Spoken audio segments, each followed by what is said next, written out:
এখানে লক্ষ্য করো বিভব শক্তি ইপি সমান হচ্ছে হাফ কে ওয়াই স্কোয়ার্ড। তো কখন ইপি অর্থাৎ বিভব শক্তি ম্যাক্সিমাম হবে এবং কখন মিনিমাম হবে এটা আমরা বুঝতে পারি। এখানে যে সরণ দেওয়া আছে সেই সরণ থেকে আমরা সেটা বুঝতে পারি। ওয়াই সমান এ হলে সেক্ষেত্রে কেবলমাত্র ইপি ম্যাক্সিমাম হয় half of K A square. অর্থাৎ সরণ যখন বিস্তারে চলে যাচ্ছে তখন ইপি ম্যাক্সিমাম হচ্ছে। এটাকে মিনিমাম করার জন্য কি করতে হবে দেখো তো, ওয়াই সমান যদি জিরো করে দেই তাহলে ফুল অংশটুকু জিরো হয়ে যাবে, তখন ইপি মিনিমাম হবে, ঠিক না? যখন সরণ ওয়াই সমান জিরো হবে তখন ইপি জিরো হয়ে যাবে, অর্থাৎ ইপি তখন মিনিমাম। তো ম্যাক্সিমাম মিনিমাম আমরা এটা বুঝতে পারলাম। ওকে, এটা পরীক্ষায় অনেকবার আসে, ভেরি ভেরি ইম্পর্ট্যান্ট। তো এখন মোট শক্তি আমরা ইপি ইকে এগুলো আলাদা আলাদাভাবে বের করলাম। এখন দুইটা শক্তি একসাথে যোগ করে দেব, যোগ করলে কত পাবো সেটা আমরা এখন দেখব। মোট শক্তি ই সমান কত, ই কে প্লাস হচ্ছে কি ইপি, অর্থাৎ গতিশক্তি প্লাস হচ্ছে বিভব শক্তি। গতিশক্তি ই কে সমান কত ছিল, half of K into A square minus হচ্ছে ওয়াই স্কোয়ার, প্লাস বিভব শক্তি ই পে সমান কত ছিল, half of K Y square. এখন half of K A square গুণ করে দাও, half of K Y square plus হচ্ছে half of K Y square. একটা হচ্ছে মাইনাসের half of K Y square আর একটা হচ্ছে প্লাসের half of K Y square. এখন যোগবিয়োগ করলে দেখো half of K A square থাকে। মোট শক্তি সমান কত পাইলাম আমরা, half of K A square. এখন আরেকটা কোশ্চেন যদি হয় এরকম যে কোথায় বিভব শক্তি গতি শক্তি সমান হবে, আমরা ধরে নিলাম যে ওয়াই অবস্থায় বিভব শক্তি গতি শক্তি সমান হবে, এটা আমরা ধরে নিতে পারি। তো বিভব শক্তি গতি শক্তি যেহেতু সমান, এজন্য শর্ত মতে আমরা লিখতে পারি বিভব শক্তি সমান হচ্ছে গতি শক্তি। তো বিভব শক্তিকে প্রকাশ করা হয় ইপি দ্বারা এবং গতি শক্তিকে প্রকাশ করা হয় ই কে দ্বারা।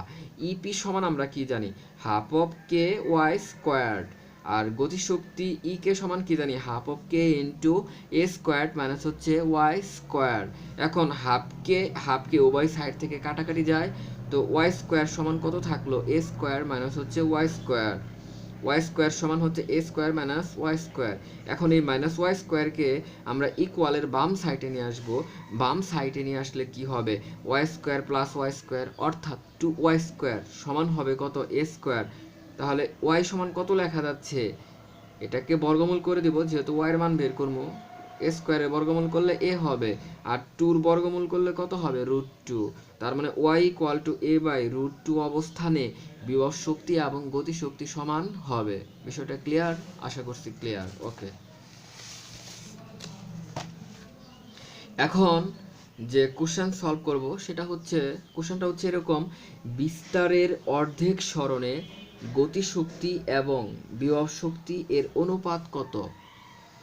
তো বিস্তারের অর্ধেক সরণে বলছে, তো বিস্তার কি, বিস্তার হচ্ছে এ, ঠিক না?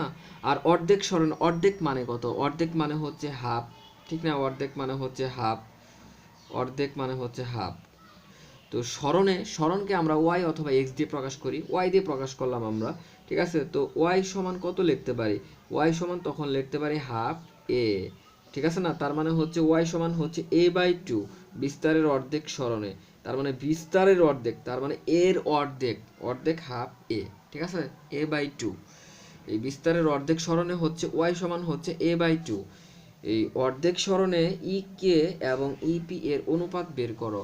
তো আমরা জানি অনুপাত হচ্ছে এক প্রকার ভগ্নাংশ, সেই হিসাবে আমরা লিখতে পারি ই কে ডিভাইডেড বাই হচ্ছে ইপি সমান ই কে এর মান কত, ই কে এর মান হচ্ছে হাফ অফ কে ইন্টু হচ্ছে এ স্কোয়ার মাইনাস হচ্ছে ওয়াই স্কোয়ার, এবং নিচে ইপি, ইপির মান কত, half of K Y square. এটা কে ছিল, কাটাকাটি করে দিছি, এই হাফকে কাটা গেল উপরে নিচে, তো উপরে থাকলো কি এ স্কোয়ার মাইনাস ওয়াই স্কোয়ার, নিচে থাকলো ওয়াই স্কোয়ার। এখন ওয়াই এর মান কত সেটা আমরা বসিয়ে দিব, ওয়াই এর মান হচ্ছে এ বাই টু, এই মানটা আমরা এখানে বসিয়ে দিব। তো A square minus A by two whole square divided by হচ্ছে A by two whole square. এখন ক্যালকুলেশন করি, এ স্কোয়ার মাইনাস হচ্ছে এই এ কে স্কোয়ার করলে স্কোয়ার আর নিচে টু কে স্কোয়ার করলে ফোর, এখানে নিচে এ কে স্কোয়ার করলে স্কোয়ার আর নিচে 2 কে স্কোয়ার করলে 4। এখন ক্যালকুলেশন করলে উপরে থাকবে 3/4, নিচে থাকবে 1/4। আমরা একবারে কাটাকাটি করে দিছি, একবারে করে ফেলছি, অর্থাৎ 4a square minus a square, 3a square divided by 4 থাকতো, আর নিচে a square by 4, a square পরে কাটা যেত, আলটিমেটলি থাকতো 3/4, নিচে হচ্ছে 1/4, ঠিক না? তো এখন ই কে ডিভাইডেড বাই ইপি সমান কত পাইলাম? 3 পাইলাম। এই 3-র নিচে কিন্তু মনে মনে 1 আছে, সেটা আমরা দেখাই না, তাই না? তো যখন ইস্টু আকারে দেখাইলাম ই কে ইস্টু ইপি সমান হচ্ছে 3:1, এই নিচের 1 যেটা সেটা হচ্ছে ইপির মান, আর উপরের যেটা ই কে সেটা হচ্ছে 3, ঠিক আছে? অর্থাৎ 3-র মানটা হচ্ছে ই কে, এবং নিচে যে 1 আছে সেটার মান হচ্ছে ইপি, অর্থাৎ তাদের অনুপাত হচ্ছে 3:1। সেটা ক্লিয়ার? এখন আরেকটা কোশ্চেন এরকম হতে পারে, একটি এস এইচ এম এর গতিপথের কোন বিন্দুতে গতিশক্তি বিভব শক্তির দ্বিগুণ? তো গতিশক্তি বিভব শক্তির দ্বিগুণ বলছে, তাহলে গতিশক্তি আমরা কি জানি? গতিশক্তি সমান আমরা লিখতে পারি 2 ইন্টু বিভব শক্তি, যেহেতু বিভব শক্তির লাস্টে র আছে, মানে বিভব শক্তির দ্বিগুণ, তার মানে বিভব শক্তির সাথে দ্বিগুণ করতে হবে, 2 গুণ করতে হবে, ঠিক ঠিক আছে? তো গতিশক্তি হাফ কে ইন্টু হচ্ছে এ স্কোয়ার মাইনাস ওয়াই স্কোয়ার, আর ইকুয়াল টু হচ্ছে যেহেতু দ্বিগুণ এজন্য 2 ইন্টু হচ্ছে বিভব শক্তি কত? হাফ কে ওয়াই স্কোয়ার। এখন ক্যালকুলেশন করলে লাস্টে হবে ওয়াই ইকুয়াল টু হচ্ছে a/√3। বিষয়টা ক্লিয়ার? ওকে।